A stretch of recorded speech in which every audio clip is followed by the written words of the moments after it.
ఇమ్ము తల్లి కమెడియన్ గా లోపలికి వచ్చావు, హీరోగా బయటికి రావాలి, గుండెల్ని పిండేసే promo. Bigg Boss family week లో భాగంగా ఈ రోజు ఎపిసోడ్ లో ఇమాన్యుల్ తల్లి హౌస్ లోకి వస్తున్నారు.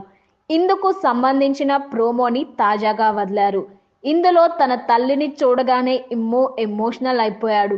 ఆమె కూడా ఇమ్ములానే ఫుల్ ఎనర్జెటిక్ గా మాట్లాడుతూ అందరినీ నవ్వించారు.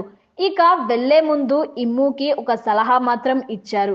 కమెడియన్ గా లోపలికి వచ్చావు, బయటికి మాత్రం హీరోలానే రావాలంటూ చెప్పారు. బిగ్ బాస్ సీజన్ 9 లో ఫ్యామిలీ వీక్ ఫుల్ ఎమోషనల్ గా సాగుతుంది. ఇక ఇందులో చివరిగా ఇమాన్యుల్ తల్లి హౌస్ లోకి అడుగు పెట్టారు. తాజాగా వదిలిన ప్రోమోలో తన తల్లి పట్టిళ్ల సౌండ్ విని ఇమ్ము హౌస్ మొత్తం వెతికాడు. ఇంతలో హౌస్ లోపల నుంచి తన తల్లి రాగానే ఇమ్ము ఎమోషనల్ అయిపోయాడు. ఇక వెంటనే ఇమ్ము తల్లి అంటూ తన కొడుకును పట్టుకొని మురిసిపోయారు. తర్వాత తన తల్లి చేతికి ఉన్న గాజులు చూపిస్తూ నేను కొనిచ్చినవే ఈ గాజులు అంటూ ఇమ్ము గర్వంగా చెప్పాడు. నెక్స్ట్ లోపలికి తీసుకెళ్లి తన తల్లితో మాట్లాడాడు. పొట్టేసుకొని మాటి మాటికి ఆ టోపీ మీద పడుతున్నావు చూడు, ఈ పొట్టబోయి ఈడ గుద్దుకుంటే నా పొట్ట అక్కడ ఎగురుతుంది అంటూ కెప్టెన్సీ టాస్క్ గురించి చెప్తూ కామెడీ చేశారు ఇమ్ము తల్లి.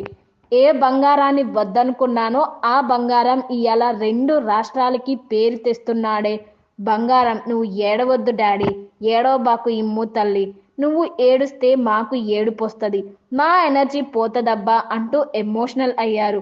కమెడియన్ గా వచ్చావు లోపలికి, ఒక హీరోలా బయటికి రావాలబ్బా అంటూ కప్పు గురించి చెప్పుకొచ్చారు ఇమాన్యుల్ తల్లి.